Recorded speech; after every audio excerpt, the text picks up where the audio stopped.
Jeudi 2 mars 2023, Mbotepe Boye Malamu na bino nyonso bakongomani obozali belé pona kolanda manaka na bino ya libre débat to banimbala moko rapidement na ba information o to bandaka bongo ko pesa bino avant to banda émission na biso. Il faudrait que Boye bongo ya président ya France Emmanuel Macron, en tout cas ils ont ningisa bongo bakongomani awa na République démocratique du Congo, mais côté na Kinshasa, parce que lobby tout le monde qui déjà ba mouvement citoyen, ba parti politique moussou sous proche et opposition, ba kenaki bongo na ambassade ya France côté les mela bongo Boye ya Emmanuel Macron awa na Kinshasa na République démocratique du Congo, mais tout moni mupanzi bongo ya UDPS Augustin Kabouya azali secrétaire général à parti présidentiel a bengisi bongo ba membre ya parti UDPS ba kende belé na aéroport ya Njili ko accueillir bongo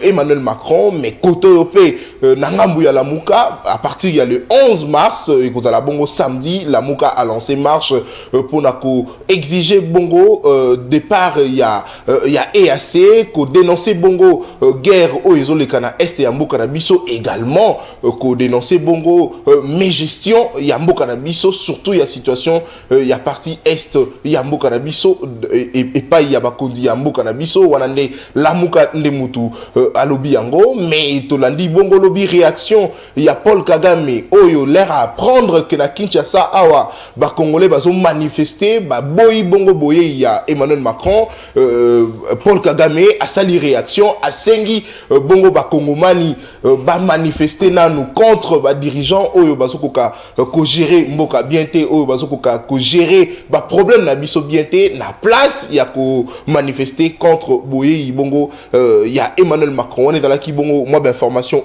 il faut retenir, mais maman ali kamona biso to ko beta bongo lelo na ba invité ezali Maimatali bongo situation il y a insécurité na partie est ya mboka na biso Boye bien bakondi ya EAC basangana ki bongo bazwa ki décision il y a parti il y a le 28 février départ progressif bongo il y a ba M23, mais to constater banda le 28 et les qui le lot aux l'aider, mais évolution en tout cas eza mala monter parce que tolinga ki bongo komo na ba M23 ba banda kolongwa malembe ndenge ba kondia EAC ba yokanaki, mais to constater bongo ba M23 ti sikoyo bazondongwa na kaka na ba FRDC yango tozo mituna, est-ce que ba M23 ba ko respecter bongo décision oyo ba kondia EAC bazwaki soki bongo te eloko nini lisusu to ko compter na Maimatali ba 6 bongo processus ya paix ya Nairobi na ya Luanda, parce que toyoka ki bongo Emmanuel Macron o azoya awa na tourner na Afrique et puis na RDC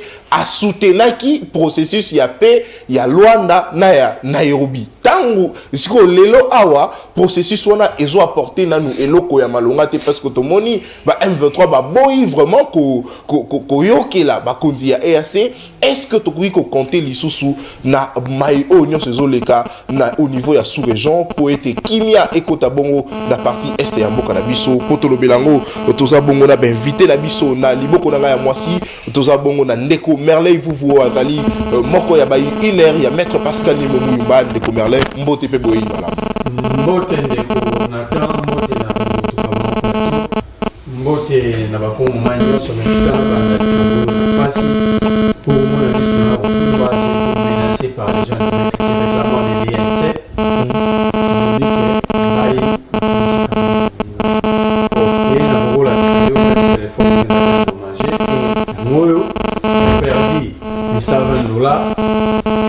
na ba document na mususu voilà mon colonie niveau ça qui mon colo ya mais l'autre ça mercredi l'autre ça jeudi tout ça jeudi ça qui mardi pourquoi parce que au moni confie que les cas moi si à Vital Kamerhe maman mami qui boji na Vital Kamerhe ngai na bango italingate, mais quand vous espérez gérer un pays, l'intelligence seule ne suffit pas. Il y a aussi la probité morale. Il y a aussi la morale de la société. Moto a gérer battre dans la morale bien. Ce qui moto a gérer battre et que a commis na culture, il y a aussi la fond en écriture. Na éviter ce qui nga moto na rokosa. Oeza Mukanda Vital Kamerhe a brandi à l'opinion nationale interne, a cité même un shérif sud-africain que Mukanda oyo e wuti na tribunal de paix ya Gombe atali Congo ya greffier titulaire Mathieu Tawaba Sanza tala ya moyo na habité sur rotanga yango. Le greffier a répondu que le document on a caché utilisé par Vital Kamerhe et son équipe, c'est un faux en écriture, lettre et greffier yango. Tala caché à greffier oyo, tala oyo, tala Mathieu Tawaba Sanza. Le greffier Mathieu Tawaba Sanza à Rolanda, on a concilié à porter une plainte. Alors, quand on dit ça, il y a des jeunes, au moins, on ne va pas comprendre que nous autres jeunes, nous sommes en train de nous battre pour que le lobby, tant soit peu, vivre dans toute la diriger dans le bateau, quand même dans la moralité. Et ces jeunes-là sont manipulés. Je réclame rien à Vital Kamerhe. Je lui dis merci parce que la République lui appartient. Parce qu'il y a au moins un bateau, parce qu'au moins Vital Kamerhe a moyen aux Républiques et PCNIO pour venir nous tuer en retour. Parce que ça c'est trop grave. Quelqu'un qui veut être président de la République, qui dit qu'il y a une fabrique à Rabakonzi. Voilà pourquoi la République n'y va pas. Parce que nous devons fabriquer à Rabakonzi, lui-même vit dans le faux. Donc on fabrique les choses, jamais Bakonzi a bien. Moi j'ai dit à Kamerhe, 120 $, c'est rien. Mon téléphone, je vais le changer. Mais l'opinion retiendra que Kamerhe a des milices. Mais c'est une milice. Si j'avais menti, pourquoi Kamerhe n'allait pas porter plainte contre moi? Si j'ai menti, les documents sont là. Le greffier titulaire du triple Gombe, Mathieu Tawaba Sanza, est vivant. Il a cité, il a cité un shérif sud-africain. Or, pour justice à coopérer entre des États, il faut qu'il y ait une relation entre des États.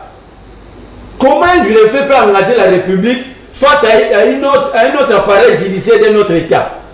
Un greffier, pas le procureur, pas le ministre. Ça, c'est Vital Kamerhe.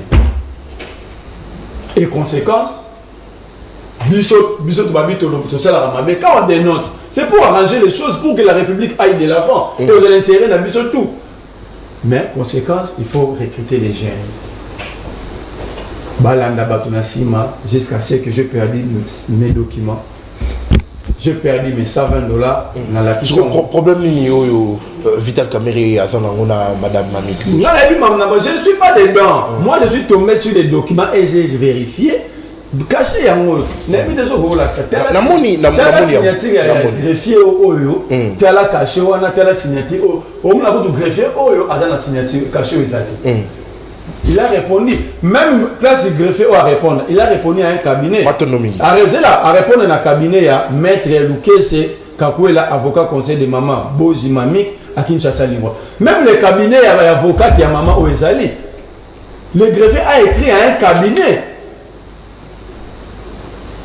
Alors, je me pose la question, qu'est-ce que moi j'ai fait pour que Kamerhe a comme un niveau? Imaginez-vous que son gars a comme dit 100 livres. Parce que là, j'ai mal à l'œil droite. Maintenant, Ndeko Merlin, vous, alors, tout ce qui, en tout cas, là-bas, qu'on dit, ce qui vraiment, vous constatez que les Cambouza mal à monter et c'est Ngeli Bongo qui porté plainte, Ndeko Merlin, aïe, bani bien, beaucoup qui porté plainte, à qui Ndeko Sambe, qu'on a la bongo et le Kamalamu, en tout cas, agression physique, de l'Idi à côté, et dans le coup là, s'il vous plaît, s'il vous plaît. Kamerhe et son groupe, ils ont tenté l'intégrité physique. S'il vous plaît, Ndeko Danoupe Azala Kibongo, victime, il y a un comportement wana, agressé qui est mon colo eleki, en tout cas, quoi agressé, Batubongo et Zali Malamoute. Ce qui vous constatez que Ndeko Moka lobby, Maloba, Oezan Anzelate, na plateau à télévision, et c'est Ngeli Bongo qui porte plainte, et qu'on a la Bongo, et le Komoko et Malamou. Alors, tout ça fait, Bongo, na maître Eric Bila, il y a Sénar, que maître Eric Motepe Boyin Malamou. Merci mingi ndeko journaliste mbote na yo na pesi mbote na baninga toza ba na plateau na zali ko compatir na pasi ya ndeko na ngai Merlin. Vraiment je pense que j'ai démocratique et lingba pratique wana te. Quand une personne émet une opinion ou rencontrer à binoté, la démocratie voudra ce que beau répliquer. Ce qui opinion est débordé la limite. La démocratie voudra ce que beau saisir l'instance et non mettre sur le chemin d'une personne des gens pour attenter entre guillemets à sa vie parce que la vie est sacrée. Alors on a passé sur Mbote na ba téléspectateurs surtout il y a CML TV 13 la diaspora congolaise bazali kolanda biso mbote na famille politique nanga SNARC Congrès national africain pour le réveil du Congo et kambami na mwana mboka Aimé Pascal Mongo Lokonda oyo munoko na ngai maloba ya ye azali ko senga na population congolaise ba kolisa culture ya démocratie adobeta c'était le ko wana makasi, c'est-à-dire les opinions ba divergence ba opinion na biso tant tozana yango et qui n'a pas sens ya intérêt ya mboka. C'est ça la vision de SNARC maintenant.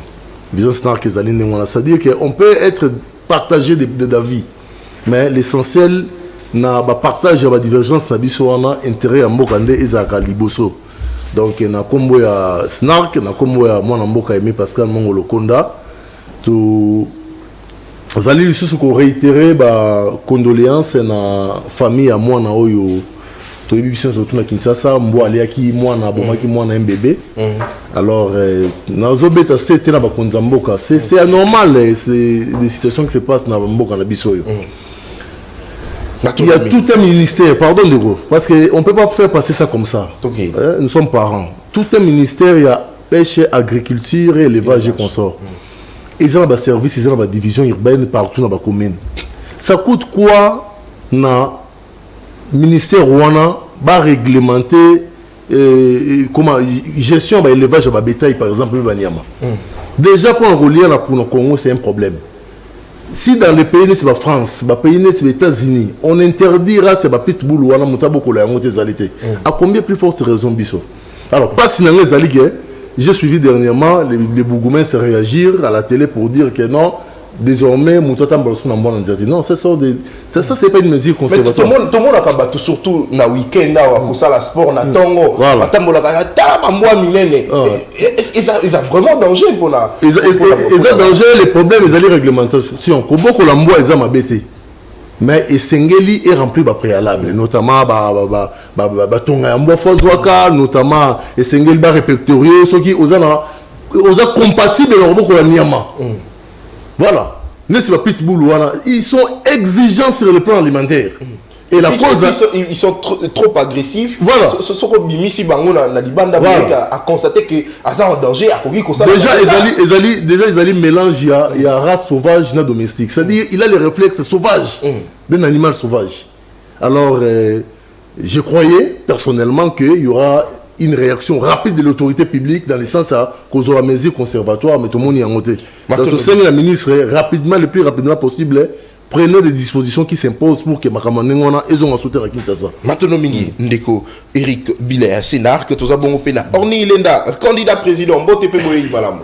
Mbote ndeko nata mbote na ba Congolais nyonso ba kolanda biso sur toute l'étendue de la République démocratique du Congo, sans oublier ba diaspora mbote na bandeko autour kabla na bango plateau avant na tika ete na kota na moi parce que biso to ko préparer na milulu moko oyo koza kara na mois de mars awa maintenant te to fixer lieu na no monante mais moi ezali mais date parce que to lukana to fixer lieu mululu oyo to kozela o to yamba 7 millions de Congolais 7 millions de Congolais na kati de Kinshasa mais yango ko senga ngana osala ba tourner ya kokita na zaki kokita mais dimanche passé na zaki na Moamba avant na kitano Moamba na lekaki na zaki na yaki na Lukunga après ba na Moamba parce que na Moamba toza na papa na biso Richard Ipanza o azali wana angaki baza candidat na biso na députation mais tellement les ana mutu o biso to présentaki mama Elombe mama Kecha Kipioka o akoza candidat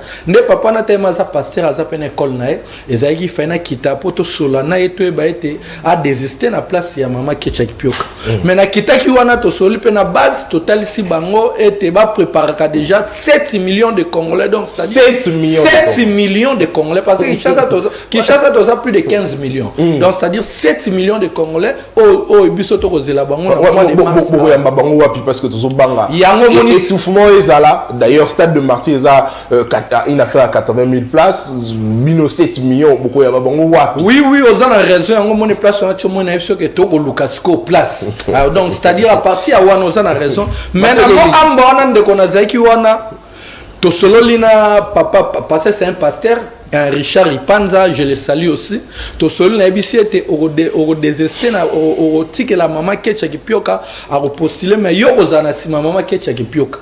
Na sima ya kosola na papa na pandimi na lobi même maman Ketcha Kipioka soka nzwinga asoka zwi ata Cyprien. Azo ata Cyprien te ye a kopesa église na école na ye na disposition maman Ketcha Kipioka. Maintenant to bimi pardon quelques secondes tant to bimi population ba koyemba ete mbulo yo Daniel Mbaute mbulo yo mama Ketcha Kipioka toko vote mbulo yo Daniel Mbaute mbulo yo Ketcha Kipioka toko vote ndeko nanga na kamwe lobby nango ezaki dimanche lundi nango Daniel Mbawa leki na TV na otanga chaîne on a été à lobby de n'importe quoi na kombo nanga même na compatir na ndeko nanga Merlin makambo komele ba même genre aleki na TV à lobby di n'importe quoi mais na benga qui veut désirer na bengi ba kondia avant na ça la droit de réponse na kozela to solo na bango ba kondiwana et puis parce que MLC na biso to aka famille to zelo ko moko mais loko wana bana mo amba nde ba poni ya bango mama Ketcha Kipioka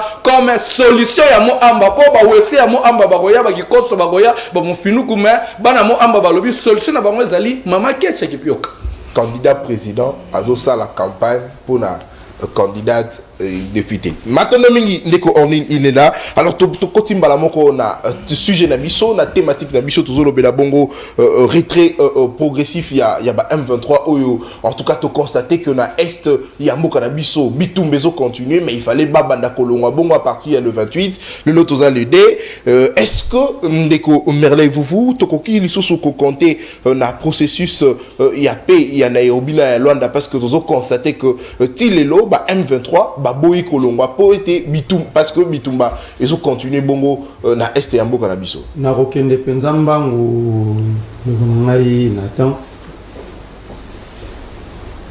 kumoni na mboka oyo les dirigeants nous font très mal.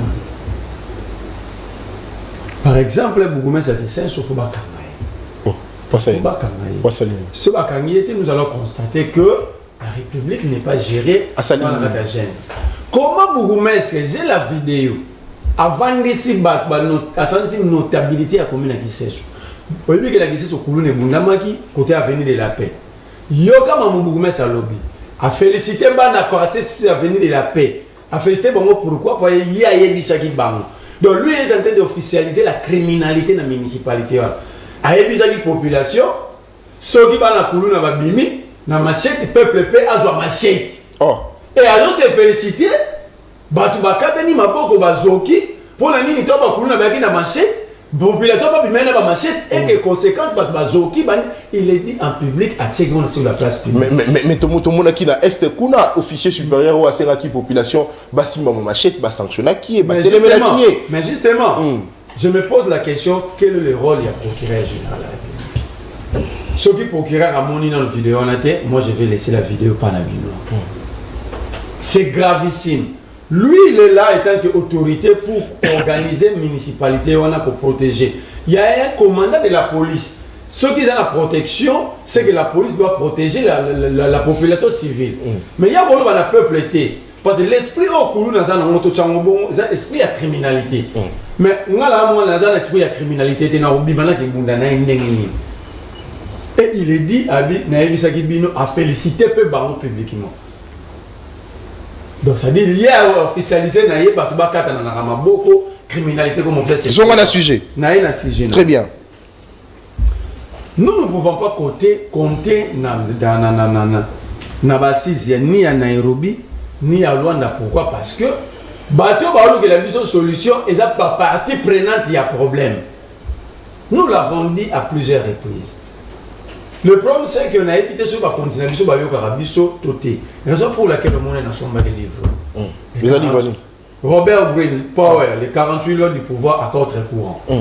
Je veux que le continue à me côté en haut. Ceux qui ont la même compréhension, ça va ouvrir notre imaginaire pour tout le retour au sable. Parce que biso to ko vanda te. To ke vanda na EAC wana où il y a le Rwanda. Il y a l'Ouganda, il y a le Burundi, il y a le Soudan d'ici, la Tanzanie, le Kenya. Or, parmi les 6 pays, si pas tous les pays, 5 ou 4 font partie prenante de la crise dans le Congo. C'est comme si, dans quel virus peut faire la malaria, pour la malaria, ça dans d'autres. C'est comme si dans l'Anzala, mais la tigui bilan, on a la place où la sécheresse, dans l'idée qu'il y a l'Anzala. C'est ça la solution. C'est ça la solution Congo. L'Angola ne peut pas travailler pour que le Congo retrouve la paix, l'Angola. Pourquoi? Si le Congo retrouvait la paix aujourd'hui, nous allons aller en justice avec l'Angola à cause de notre pétrole. L'Angola, ça fait 28 ans à Poparabiso, ça dit en termes de milliards. Déjà, l'Angola, la position, il va jouer à l'hypocrisie. Pour Angola, il dit que ce qu'il est là, Congo comme une paix, et que nous se retrouvons dans les dirigeants, réellement les dirigeants, jouer réellement un vrai leadership transformationnel, reporter Angola plaide pas. C'est un droit. On a pendant 28 ans. Vous pensez que l'Angola, tout naïf pour même une solution rapide. Le professeur Nabiso Moualoubé Nabiso qu'il y a 20 présidents étrangers qui ont des carrés miniers au Congo. Le professeur Mantou. 20 présidents. Jusqu'à aujourd'hui, personne. Alors bien, moi, les n'a pas RFI, aucun pays va contredire ça. Parmi les présidents, Uhuru Kenyatta a des carrés miniers ici. Mais évitez ce Pérou déjà. Alors vous pensez, les mafieux comme ça, il y a un retour, il y a calme pour que des mecs qui soient poursuivis. Au bout de mécanisme, ni maîtriser la situation démérée dans la forme, parce que même tant que Kabila a gagné le M23. C'était le M23. On avait mis fin à un mouvement rebelle bien défini. Mais l'insécurité était restée. Raison pour laquelle en 2018, au Sahara, l'élection était à Beni, n'a pas bouté. Parce que l'insécurité persistait. Nous, moi, le problème, je ne réfléchis pas en termes à M23. Moi, je réfléchis en termes d'insécurité en général. Vous allez remarquer, plus de 15 discours, il y a Félix Tshisekedi ne parle pas de l'Ituri. Président de la République, ça fait une année plein, il ne parle pas de l'Ituri. Mais est la mission de manière générale. Lui, il est focalisé sur Kagame. Il est focalisé sur le M23. Mais si vous allez en Ituri c'est encore pire, c'est la jungle la plus totale. Ituri, les attaques qui sont dans l'Est, FRDC, Bundi, M23, tantôt M23, Poussi, tantôt on va pousser. Mais en Ituri, ce sont des groupes rebelles qui se combattent entre eux. Donc, ce n'est plus la loi. Ce n'est plus que nous avons une armée à Ituri. Ce n'est plus que nous avons un service. C'est que, quand on a un groupe Zahir, c'est la jungle, c'est la situation la plus catastrophique. Il y a une sécurité à Congo, c'est en Ituri, qui est au nord Kivu. En Ituri, aucun territoire est épargné par l'insécurité. Mais dans le nord Kivu, on peut citer quand même le Grand Nord. Par rapport à d'autres territoires. Ça veut dire ici le problème, il ne faut pas réfléchir en termes que surtout, je perds que surtout les Congolais sont comme extravertis intellectuels. La Bible en général, parce qu'apparemment nous pensons que le sali à Bisso viendra de l'extérieur. Or, en relation internationale, premier élément, c'est l'hypocrisie. Ni Macron, ni Poutine viendra faire aider le Congo plus que nous-mêmes. Poutine va dans la Sourayawa. Que Poutine a contre un système occidental, les Nations Unies, un système occidental. Lorsque l'hélicoptère à Monusco, il y avait combien de militaires ici? 8, non? Ce n'est pas de l'hypocrisie. Quelqu'un qui vous dit qu'il y a un système en attaque contre un. Mais lorsqu'avion pour finir la bataille, maintenant, il y a des commerces. Si ça. Premier élément, l'hypocrisie. Donc, ni Poutine, ni la France, ni qui, deuxième élément, voilà l'hypocrisie. Les États au niveau international sont voyous. Ce que Poutine est en train de faire à l'Ukraine, c'est autorisé dans quel texte légal ou international qu'un pays voit un pays souverain a décidé à côté d'un bloc diplomatique tel yokuna aussi ligue bando bombarder bang. C'est autorisé où? C'est ça les États. La raison est là, on est comme Merlin. Alors, maître Eric Bila, vous appelez Namaloba en 7 minutes. Tout le monde a combat, ils ont continué entre FRDC et M23. Pourtant, Kondi a EAC, Senaki Bongo, Zoki décision beaucoup, Bongo que cesser le fait et Bandana nous cesser le fait.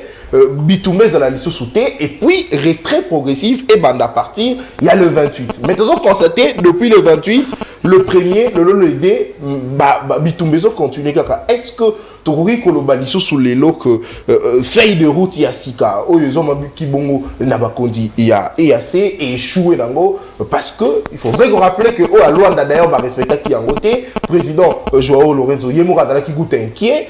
Dans le balisou suke o yasika ba respectant le sous-té et échoué solution nini auto ko zo lisusu parce que o et l'actif ja ba limite tango. Merci mingi ndeko Nathan ya moyitena ko ta na vif ya question na yo na ko beta pe je c'était likambo ya encouragement ya mabe oyo bourgmestre ya commune ya Kisenso sali à l'endroit ya jeunesse voilà de la population na ye. Moi je pense que à un certain niveau le chef doit être un exemple. Tant que tu es mon municipalité, tu dois l'assumer. Nana probité, nana ba réaction, nana harmonie sur ça. Le phénomène Koulouna, il n'y a rien de nouveau. C'est pur et simplement de la criminalité. Point barre. Mais il y a une connotation et le phénoménal Koulouna. C'est-à-dire, normalement, c'est tous les jours qu'on devait arrêter les gens parce que c'est tous les jours à Koulouna et Bundamar. Le rôle du ministère public, c'est la recherche des infractions. C'est-à-dire, à ce qu'on ait fouillé qu'on ait infraction. Alors, dire à la population, sortez, avec des machines. C'est vraiment une incitation na révolte, incitation à la criminalité. Alors, na sengi vraiment, na bakonzi moka, bazo ba mesures qui s'imposent, ce genre de recommandations barbares, et ça va le sous-sauter. Parce que quand vous dites à une personne que son Moïbi, lui, son message, c'est de dire à la population de dénoncer. Ce qui est la police, c'est la police, na parquet. Parce qu'il y a un commandant. Donc, ce n'est pas à dire, parce que la loi dit ceci, il y a un principe général des droits qui dit nul ne peut se faire justice.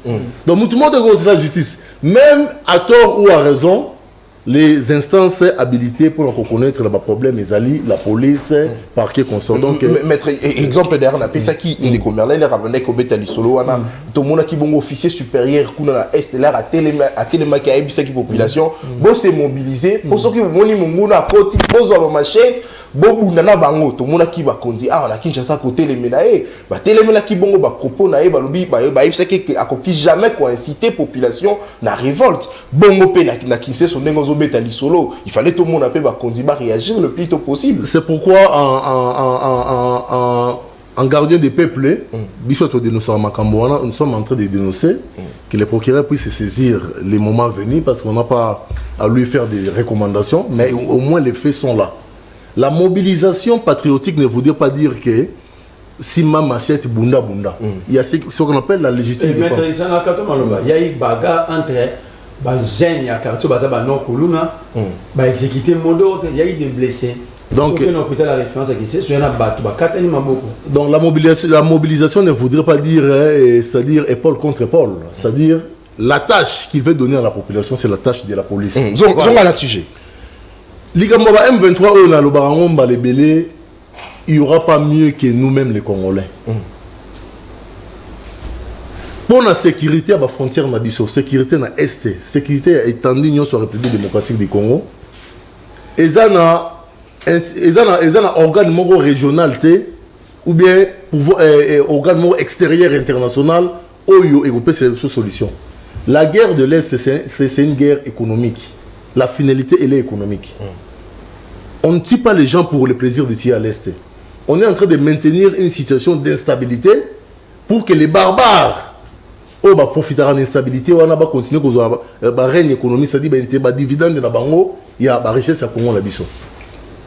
C'est ce que les Congolais doivent comprendre. Que nous sommes un pays riche, nous sommes enviés, et que si tout est clair dans la normalité, on ne pourra pas bien piller ces pays. C'est pourquoi il faut créer des groupes armés, il faut créer des mouvements rebelles, il faut mettre les gens dans la distraction à l'Est pour que Bangba se retrouve. Alors, différents accords qui par rapport à M23, c'est bien. La guerre marche toujours de pair avec la diplomatie. C'est-à-dire, diplomatie, c'est-à-dire le gars là, on met l'antibiotique, mais on a la vitamine. Pourquoi? Parce que il y a antibiotique et ça m'a cassé dans d'autres côtés. On a la vitamine en c'est-à-dire, on met l'ino qui se voit bien ça, mais on s'allie complément qui se nous pour et diminuer antibiotique au milieu dans d'autres. Ça veut dire quoi? L'option militaire de finir cette histoire de l'Est, c'est une belle option. Mais l'option diplomatique, c'est le roi de vitamine. Pour calmer les chocs, il n'y a pas de guerre propre. Ce sont des humains qui meurent. Ce sont des infrastructures au béba. Alors, pour les combats M23, on doit d'abord commencer à faire confiance à nos FARDC. Doter notre armée de moyens conséquents pour qu'elle va faire face à l'agression il y a M23 soutenu par les Rwanda, Burundi et Ouganda. On ne doit pas être hypocrite. Les moyens, personnellement, je suis en train de les dire tout haut. Les moyens qu'on a mis pour cette histoire de l'EAC, on pouvait les mettre à l'actif des FARDC. Est-ce que ça est erreur de la part du président de la République? Non, on ne peut pas d'emblée parler d'erreur aussi, parce que tous les coups, ils ont acquis bon pour que tout ait une solution. Vous comprenez? Mais on a insisté qu'il fallait ça plus confiance d'abord. FARDC. Justement, je suis pour la force régionale, il fallait battre la Justement, je suis en train de réitérer. C'est-à-dire, en politique, on ne s'amène pas avec une seule solution.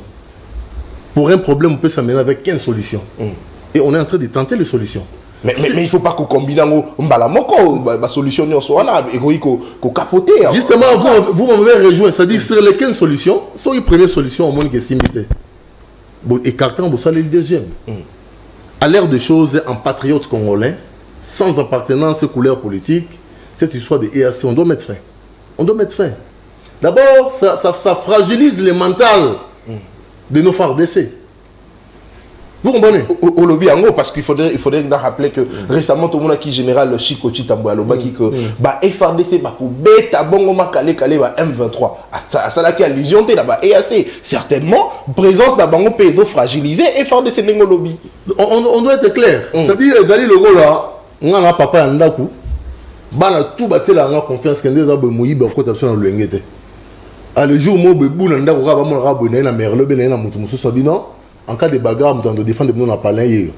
Alors que Barabano a la confiance dans papa. Ils font confiance à leur père. Parce que moi, la montagne de Mariababé, ta père, vous comprenez?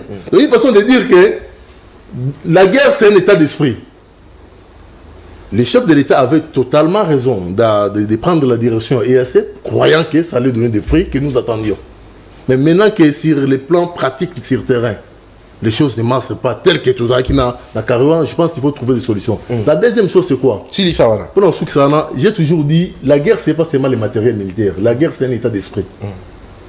C'est un état d'esprit. C'est-à-dire, on ne fait pas la guerre en état oisif. Guerre, ça, c'est-à-dire, il faut avoir la conscience dans Moutou Kende Zaboué, je suis en guerre. Vous vous rappellerez n'importe qu'il y a Kabila les pères, non? Les gens ont pris des armes dans Maboko Rwandais. Tout en état civil, ça est lourd dans Maboko. Parce que l'état d'esprit est tout est spirituel dans Moutou à Moutou. Tout ce qu'on vit des humains, des matériels ici, ils ont un reflet à la spiritualité. Donc, l'état d'esprit à Congolais, ils ont un peu écarté dans les guerre à Est. Le jour où il y aura une mobilisation nationale, une projection d'idées business total est du pays, vous verrez que les choses iront mieux. Et les FARDC, moi je suis là, soldats à logo là, c'est pas l'équipe à balle. Il ne suffit pas seulement de savoir jouer. Même si porter sur la stade, c'est-à-dire quand il voit le public va soutenir, ça lui donne encore la motivation il y a beta balle maram. Donc ba FARDC na biso, bazali locaux là va jouer. C'est-à-dire tous les Congolais à l'exception des personnes de Sengelito soutenir bango pour que sur le front, bah, bouter hors d'état de nuire, c'est M23. Maintenant, maître Eric Bila, Orni Ilenda, candidat président Rosana Maloba, les locaux Mona Bongo M23, il fallait ballon progressivement à partir, il y a le 28, les lotos les 2, Bitumbezo continuer, l'Ikadisina Izani. Merci ndeko Nathan nakoya pona ndenge likamba ndeko Merlin balobi nazonga mwasima ya likambo esami na Kisenso. Donc ezali banditisme urbain au biso ezali cheval de bataille na biso to bundisa. Mais tant au moins déjà que un bourgmestre okumisa makambo wana. Mais récemment uto sala mapena ngalima ba na sur DGC wana ezali na siège moko IDPS ezala wana siège wana na ebité na bazolo ba ki ba force pour ba boka na bato ba koti kuna ba torturer ba. Voilà, donc c'est-à-dire au monde. Donc c'est-à-dire et au salama au vie et aussi de tout le monde. Oh. Voilà, donc c'est-à-dire au moins même population à kuna à côté à DGC wana. Baobi mais trop c'est trop ndeba to basilika ki baobi il faut le koto mettre fin à le campo. Ba population bima ki de 4h du matin ba panzi ba kotiti na siège wana ba panzi nyonso baobi mais to tikali comment on attend mutu moko taza sanctionner. Tandis que maître Bilal ya lobi était rôle ya ministère public ezali ko kende ko luka ba infraction. Mais bato wana ba civique wana ba bado wana hein on va ko sala ba désordre ba ko terroriser peuple. Au vu et aussi de tout le monde, ministère public à mon abangote. Et puis siège na bango et puis bazali batu ya pouvoir. Bango so bazali batu pouvoir. Mais IDPS c'est ça parti au pouvoir non. Et le remi ils ont confirmé que maintenant basala bataille IDPS. Et ça le siège ya IDPS na DGC. Ba uti ko panzango boza information te. Boza information na te. Yo nem tozo pesa na. Voilà donc c'est-à-dire ba uti ko panza population silika gi au moins na siège wana. Ezara muto aza contre pouvoir. Ceux ba kangio ba kotio wana bazana kacho ba fourmi bazana kacho na bango basala ba ko beta ba jeune bazana na kati ba tela bango ma bende ba ela bango ba masango ba biloko ba omela ba potopoto ba vimbi ceux ba kangio ba ko beta ba tona kacho na bango avobima amandi na bango ezara au-delà de $500. Oh. Si un parti politique est au salon, donc pourtant justice est allée. Donc ndeba ba mona ki ngo trop c'est trop. Trop c'est trop makam o eleki nde population bima ki ba ye mo ndeba masaka ki ba panzi même ba photo to mona ka Félix Mnene za wana tout ba panzi ngo. Et puis batu wana avant na ba panzango. Batu wana bakenda ki bakei ko kanga mutu moko ifa ba kanga na ndako afali parce que loko ba lo bango bien te ba kenda ki ba kanga jeune moko na ndako afali ka bango ba dipro wana bakei ba panzi ndako afali batumbi mutu ka bakuta ki wana bakangi jeune wana ba ene na siège na bango IDPS wana jeune wana zape mona quartier wana nde ba betie nde ba jeune ba bi trop c'est trop il faut te mettre fin à le cambo nde ba jeune ba donc c'est-à-dire si gens ezalika insécurité motokolobela motokolobela ma insécurité na kisha ça to vivre tous les jours chaque jour récemment na kaluka ba uti ko boma mutu likamba bakuluna donc c'est-à-dire yango monitor bien te bakonzi oyoyo balakisi limite na bango bakoki ko pesa kimia na STT bakoki ko pesa même na kisha se place toza ba pie biso kimia te na ST ba pie biso kimia te biso to lobango to lobango plusieurs fois te EAC et comme la biso solution te lelo loba makambo makwa kangami na accord ya Luanda makor Luanda déjà expiré pourtant va pesa ba M23 ba débat ba quitter on a déjà les cas donc quand on a sur le makambo Luanda te so quand na accord ba to ça na Bujumbura awa et ça peut déjà expirer donc c'est-à-dire il va l'inspirer, il va mais le 28 le progressif il va retrait progressif et banda qui a parti à le 28 ti mais à partir le 28 mais à partir le 28 on a des bitumbezali tandis qu'à partir le 28 c'est qui retrait na bango progressivement ezali bitumba il fallait cesser les faits voilà c'est ça on a vu mais le quoi les samite za bitumba donc ezali pe inspirer to ko landa monter est-ce que soda moko ya EAC va futa ke $1,500 oh. Mais il y a un journaliste qui a une fausse information. Mais FRDC au azo bunde la biso. Combien au bino boko tchana na au moins même jalousie au moins bande on a biso yonga na lobaka ba photos za na confiance pe to za na fierté ba soda na biso. Ba soda na biso ba bunda malgré tout o bien loko ba ba osala. So yaki ba tumususu. So yaki ba soda mitema mabe. Ba otika minduki ba bunda te. papa mutoye aza comme un observateur aotala na yeka bo pia $1,500 nanga mwana mboka ya solo na obunda bo pesa nga moins de $100 yo ta ko ba président ko futa ba sola comme mais papa toloba ngo ke chaque fin de mois soda va nous recevoir $1,500 et puis voilà puis toloba budget à 250 milliards de dollars mais batu tout ba tchelanga tembe ndeko voilà batu tout ba tchelanga tembe avec un budget de 250 milliards de dollars un contrat oya sokimo oya ba contrat sinon congolais balobi depuis baza a déjà ba exploité plus de 400 milliards de dollars. Plus de 400 milliards de dollars, tandis que le Congo a joué à infanté. Si vous avez volonté ezali ya kosala. Mais batu oto sana bango Congo ezana posa ya bana na ye o ya malam o ba kotombola mboka na ye. Ya momoni biso ISC to yana offre politique ya sika renouvellement ya classe politique parce que toloba ngote on ne change pas l'équipe qui gagne, mais l'équipe peut échouer. De 60, tilelo, babomi mboka o bache mboka o par terre. Bazu batiki lelo bana ba simaka intérim. Ba papa Etienne babomaki. Le ba Félix ba continuer babomaki. Etienne babomaki. Mais na lobi attend to ba de 60. Oyo nyo épargner papa Etienne. Akana kat ba to ba groupe to longoli mutute. Ba Mobutu ba papa Etienne groupe wana batu wana tout de 60. Tilelo. Na bana ba ko simé intérim. Babomi mboka oyo. Le lot tout le temps des autres oyo il y a une est et ça bangonde bazali à la base de makambwana papa pona ko mettre fin na makambo o ezali na yango facile ceux qui tozui mutu azali na volonté à ko réussir ceux tozui mutu azana bolingo ya mboka na biso yango moninga na lobango ke une fois aux affaires na pesa obele 6 mois guerre wana sili et puis 6 oui maintenant ça il faut être bien préparé on va tomber à diriger comme cheveux tomber dans la chute bout directement on va dire Félix va comment avant de dire papa Etienne a Koufi a évité bon un candidat mais pourtant tu as pas candidat c'est papa Etienne mais a comme candidat quand en 2017 non 2017 une année 2018 ok année électorale au préparer qui nini pour diriger tandis que biso to qui depuis 2006 to déclarer que to koto belé na 4e processus électoral pourquoi parce que l'élection est la culture to nga ki to koti sa culture on n'est pas baï Congo man muto ke ndeko voter pour na nini avant que vous voter ailleurs un projet de société na yé sur le plan de sécurité on a bien 6 mois guerre na est aussi et puis 6 mois et aussi la magie voilà si ko ba magie on chaque fois to les cartes pia ka ba théorie wana tout ni soto papa na ko bombonga pona ngamongo te to pesa ba théorie tout ya aussi c'est bitumban est-ce que ba sala ngo so ki loko la guerre aussi la te c'est que ba za pesa ta stratégie ya on a il faut tous dans notre temps il faut tous en autre c'est-à-dire c'est que bato wana tout bazali complice ya makambo oyo yango biso to loba yango bato ba génocidaire wana tout wana ba kozala arrêter puis juger awa pour na remettre fin na makambo ya insécurité na kat et puis ça STT ça Congo mobimba on est lenda candidat président matono mingi na ndeko ndeko Merley vous to moni bongo déjà na annonce bongo ya boye ya Emmanuel Macron population congolaise d'une part batomboki bakena ambassade il y a France qui a manifesté boyi bongo boye il y a président Emmanuel Macron to moni bongo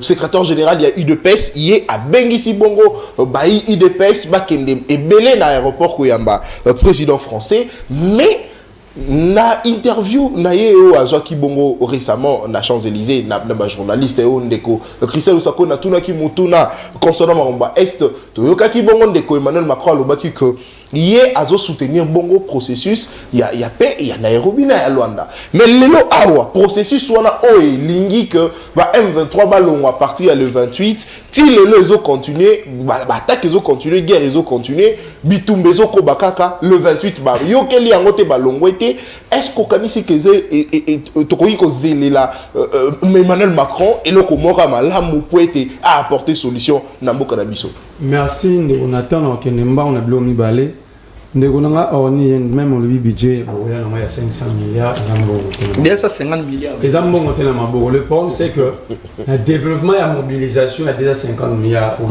de poser problème parce que on peut sur exemple Mongo 2021 en Mongo ben un budget à 7 milliards mais nous avons suivi les débats sur la loi de réduction des comptes c'est-à-dire comment est-ce que le budget a été appliqué tout le monde qui est là Ténikaka à 53%.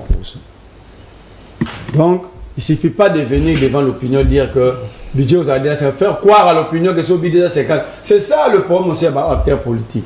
Donc, le budget de 50 millions, la population croit que il y a déjà 50 milliards dans la banque. Or, le droit de vulgariser la loi n'a pas sauté. C'est là que place d'acteurs politiques, il y a un problème. Donc, on a un député qui a dit ah, mais il y a 50 milliards, il y a un sombika.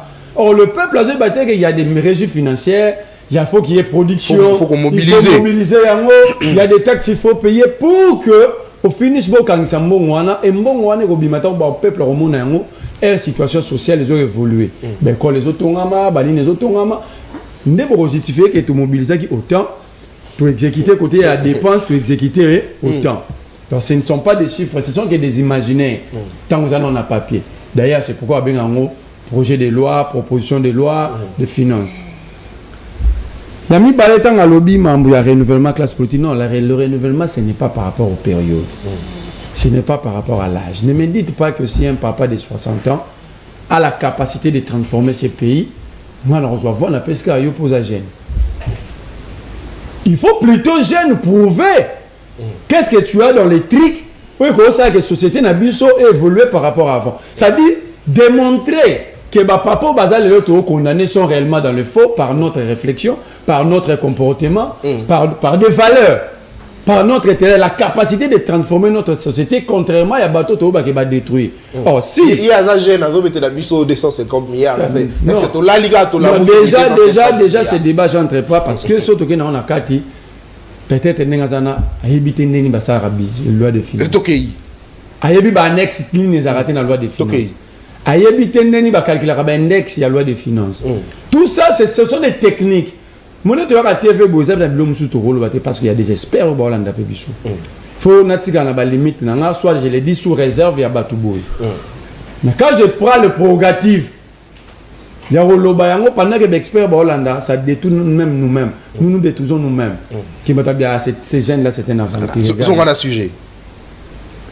N'ayez pas de gonanga Eric. Oui, la guerre de l'Est est économique. Mais cette guerre a des dimensions. C'est là que les Congolais, nous n'arrivons pas à résoudre ces problèmes.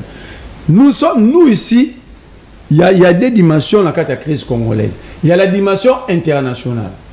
Où tous les condamnés par France, par rapport il y a comportement dans Bango. Et parce que Bango, ils ont utilisé la porte d'entrée dans Bango, voisin à Biso. Il y a Rwanda, parce qu'il y a mort d'homme. J'ai cité l'Angola qui pompe notre pétrole pendant 28 ans. Ça dit l'Angola aussi participe directement ou indirectement à déséquilibre.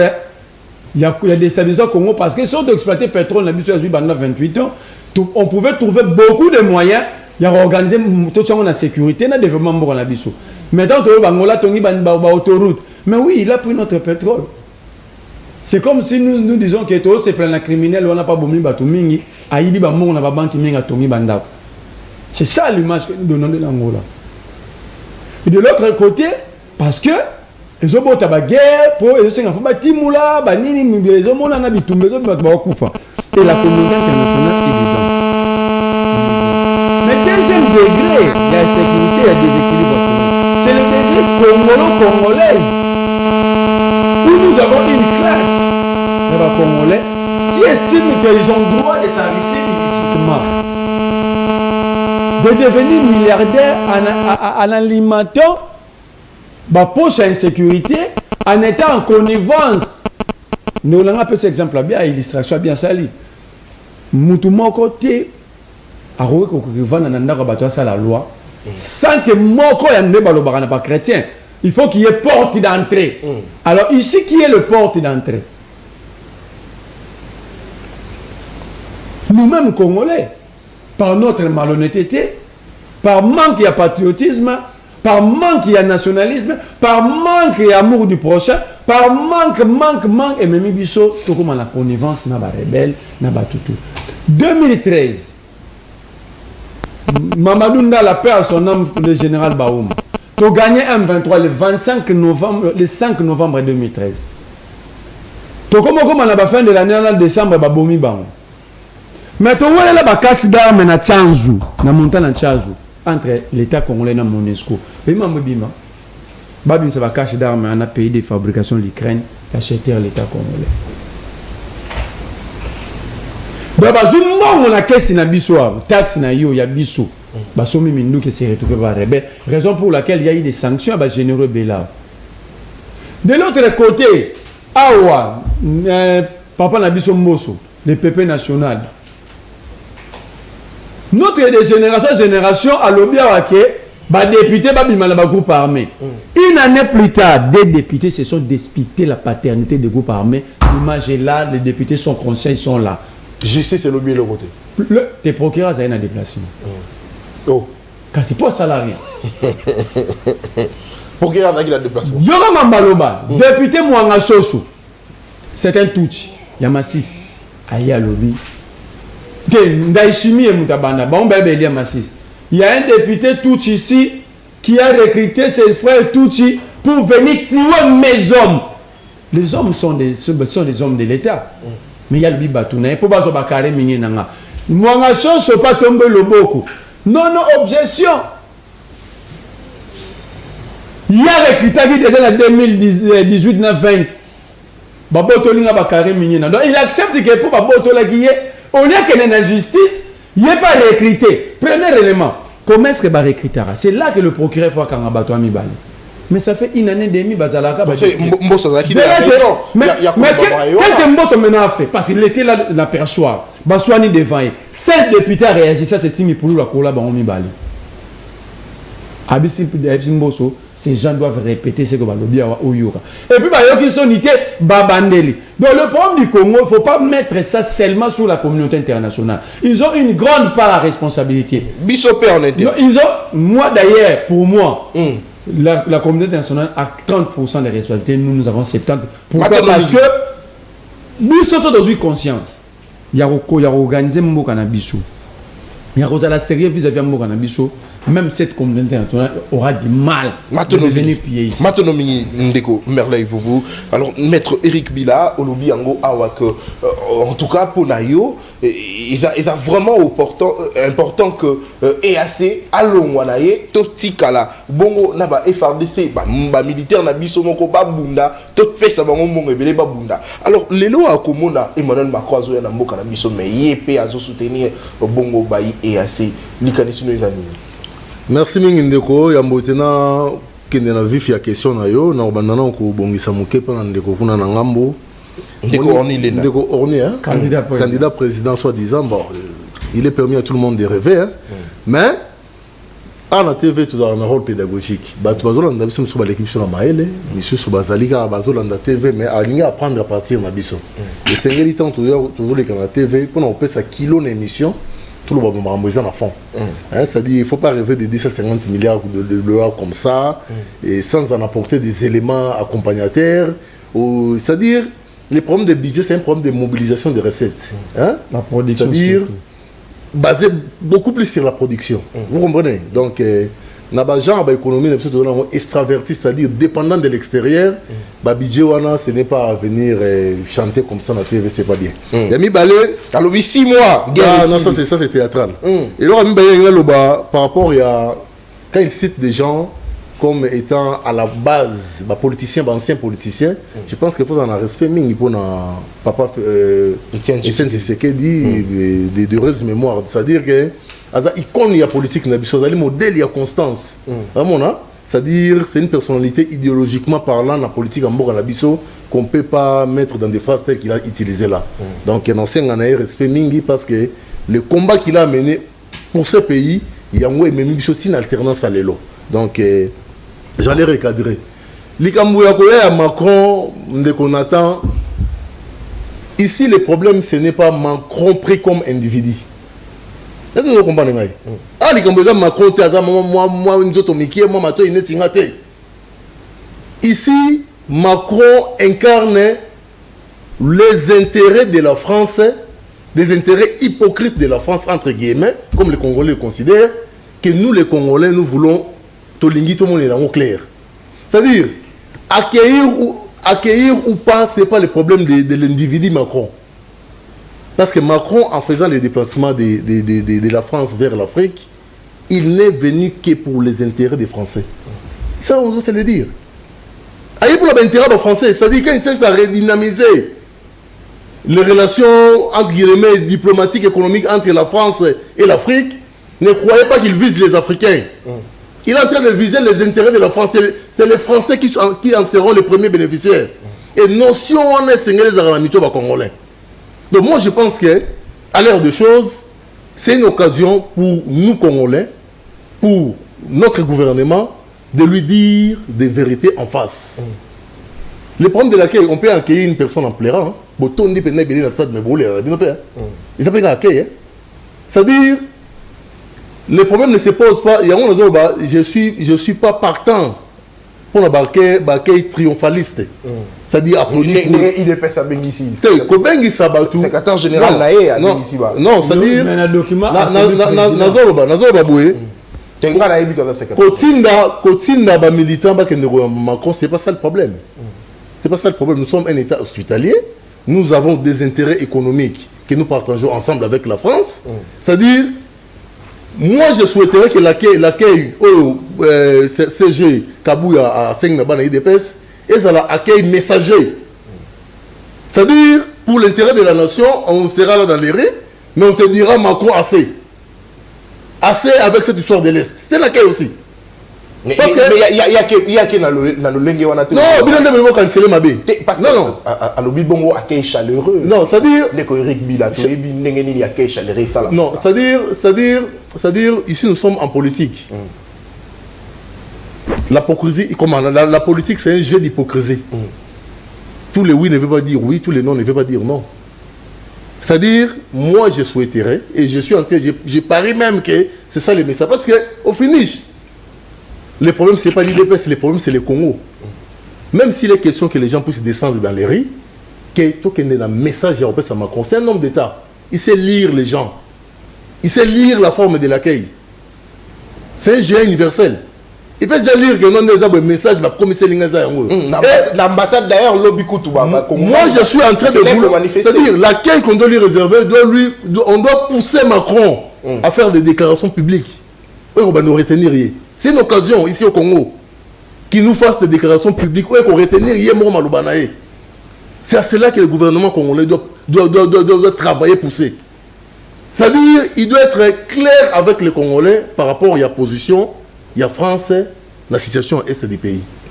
Quand il dit, je soutiens l'accord en Nairobi, Angolais qu'on sort, pour quelle fin? Ça n'a rien produit. Et le discours que nous attendons de lui, c'est pas ça. C'est-à-dire, et dans la tournée Moro, sans valeur, s'il nous revient avec les mêmes discours ici. Il doit nous revenir avec un discours. D'ailleurs, ils ont l'occasion, madame, parce que le processus il y a Nairobi, le 28, il y a l'équipe, mais M23 va respecter et qu'on a l'occasion, madame, pour te que Tala et l'autre qu'on soutenir, ils ont aussi maté. Et ils ont l'occasion qu'on c'était parce qu'il connaît tout. On n'a plus lui rien à lui apprendre. Et l'autre, on c'est atteint. Il faut mettre sa position officielle dans la France par rapport à la situation Est. Il connaît tout. Il n'y aura pas une phrase nouvelle autour de Macron ou il y a évité Mamba Est. Parce que nous sommes en train justement de constater l'hypocrisie de cet État à l'endroit de notre État. Donc il doit être publiquement clair avec les Congolais sur la situation de l'Est. Mais dans l'entretemps, je suis encore en train de répéter, la solution c'est de doter les FARDC des moyens conséquents. La solution c'est une mobilisation générale en termes d'état d'esprit que nous sommes en guerre. La solution, c'est une mobilisation, une communication de guerre. Communication de guerre, c'est dans le Congo.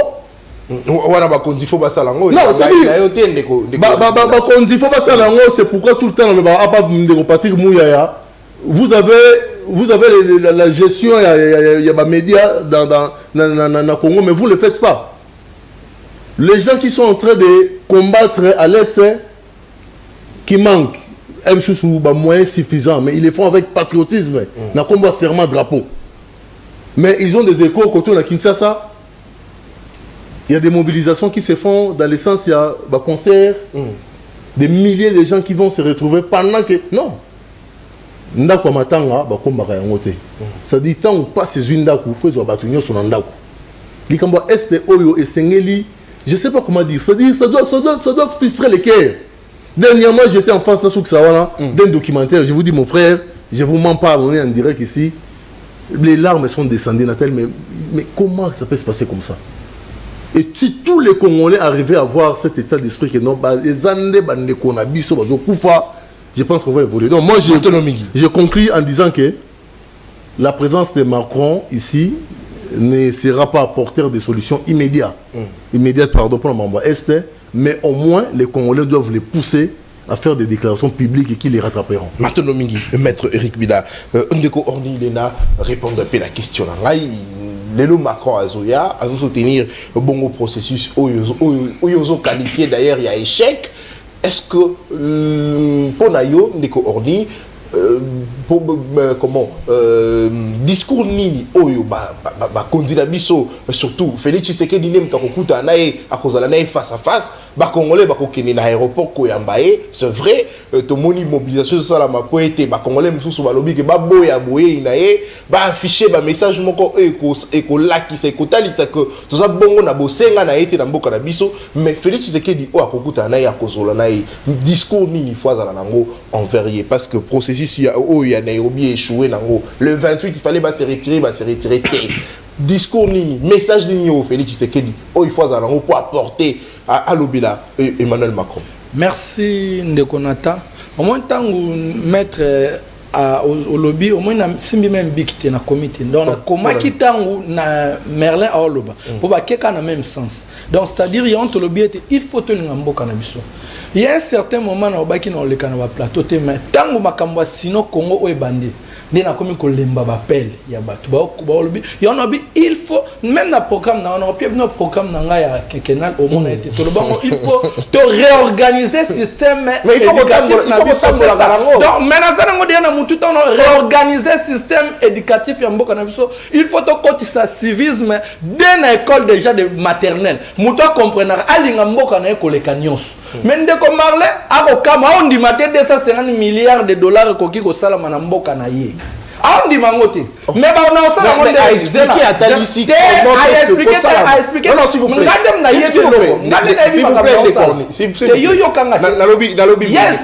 plaît. S'il vous plaît les cornis.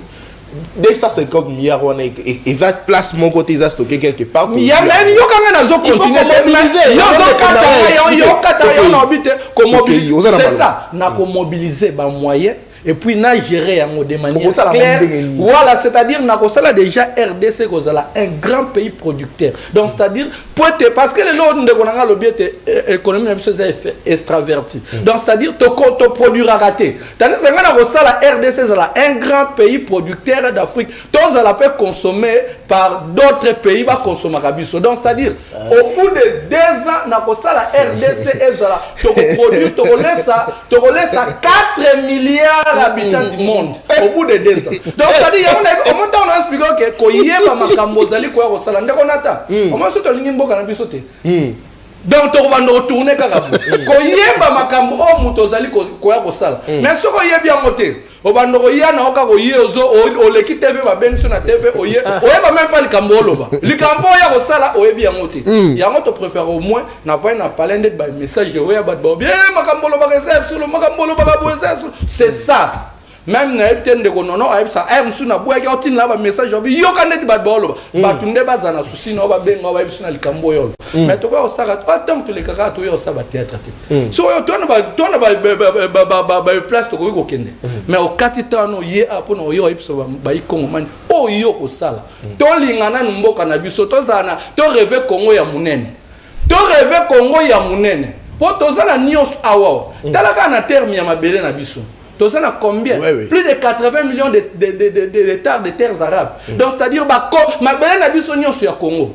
Ezali fertile et donc c'est-à-dire tokoki kolona. Na omani kana bilono ya pamba. Tokoki kona pese yango même batati na bilono ya pamba combien tokoki kozwa. Na boyo soto mobiliser combien tokoki kozwa. Lutter contre la corruption parce que c'est la corruption comme 0 na Congo. C'est-à-dire développement corruption 0 na Congo. Na mboka na lobby ya papa kozala na bolingo wana corruption 0 et puis développement 100%. Donc c'est-à-dire ko tombe mbala moko te. Donc c'est-à-dire omoni mutu ye moko sko mo konjo azoya.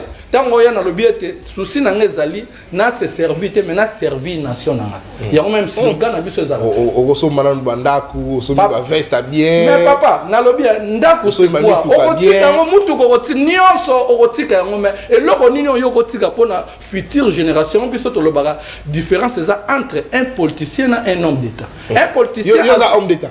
Moi, je suis un homme d'État. Très bien. Zora future génération. Et puis, pour la progéniture, on a Congo lobby. Zora lobby, ma papa Etienne. Non, qui n'a pas si na mawa.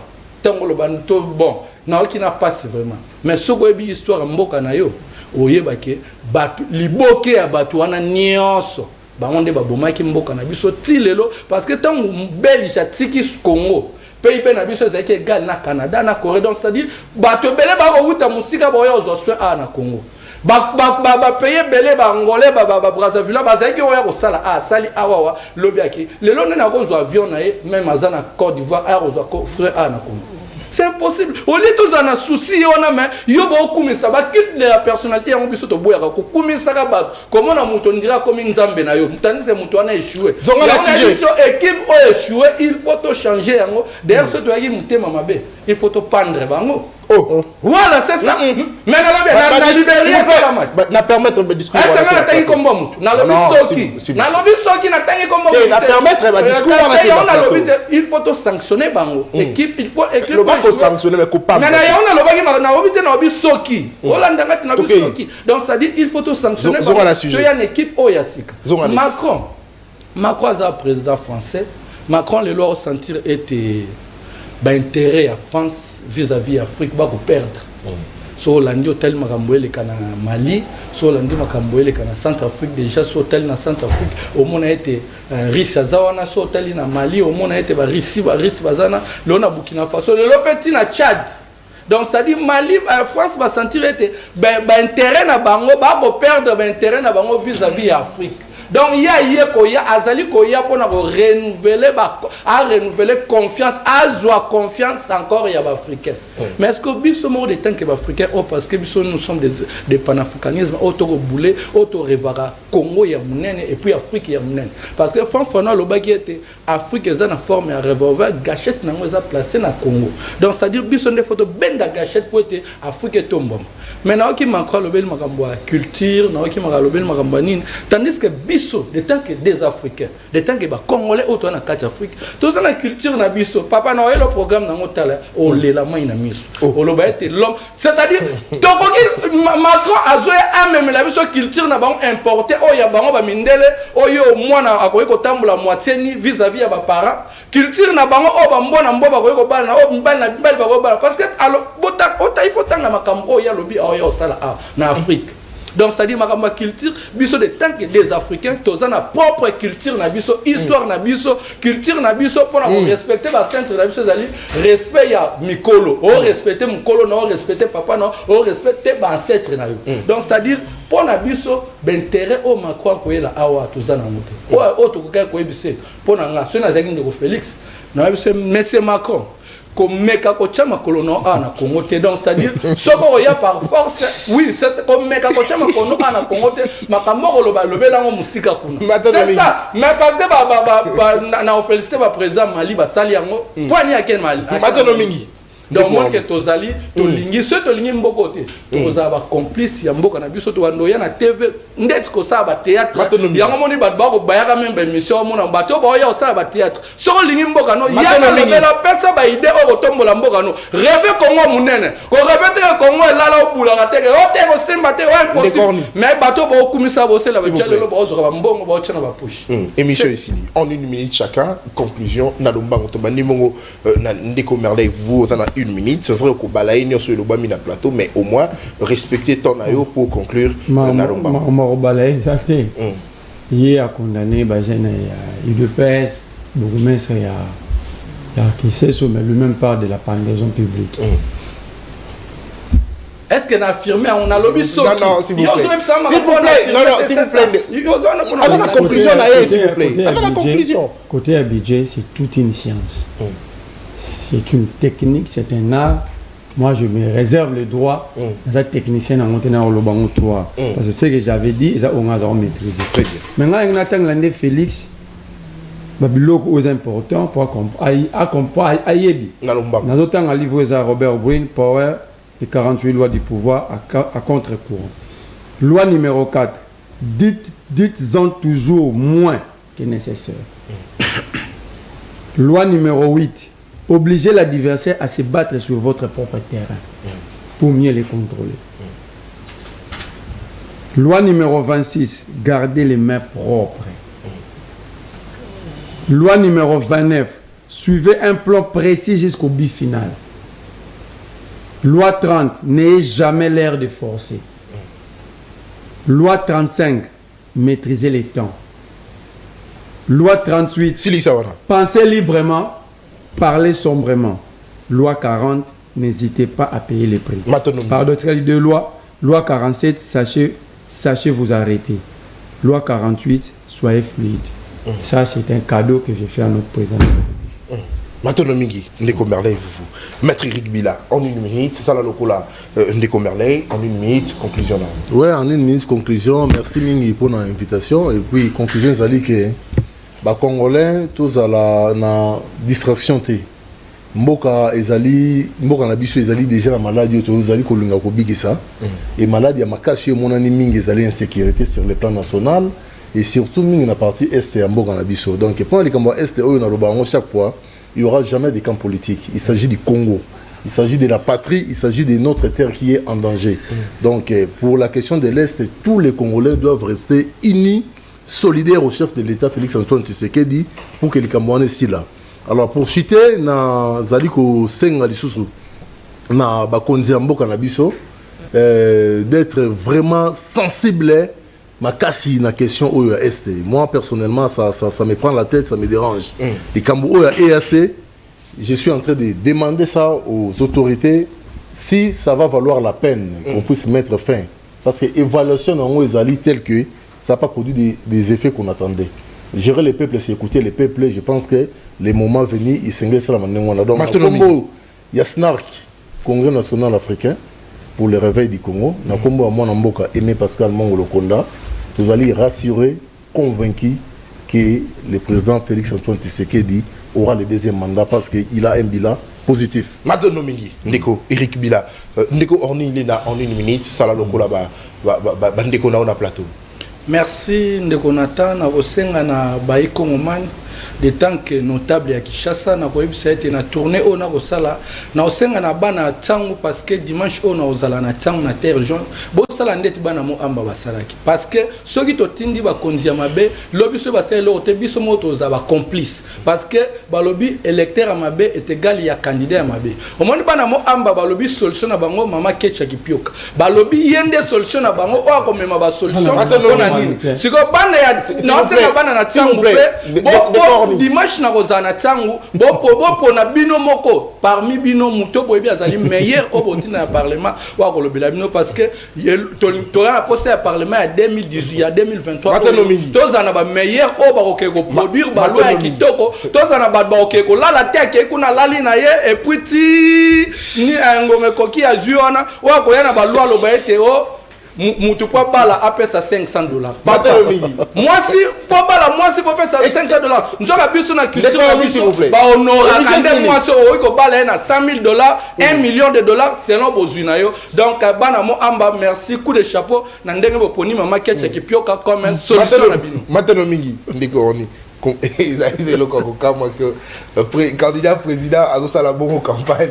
Il y a pas meilleur. Il y a pas meilleur déjà. Et monsieur Sili Tokutani Bongo, lobby pour la fin dernier numéro de la libre débat. Maintenant, mingi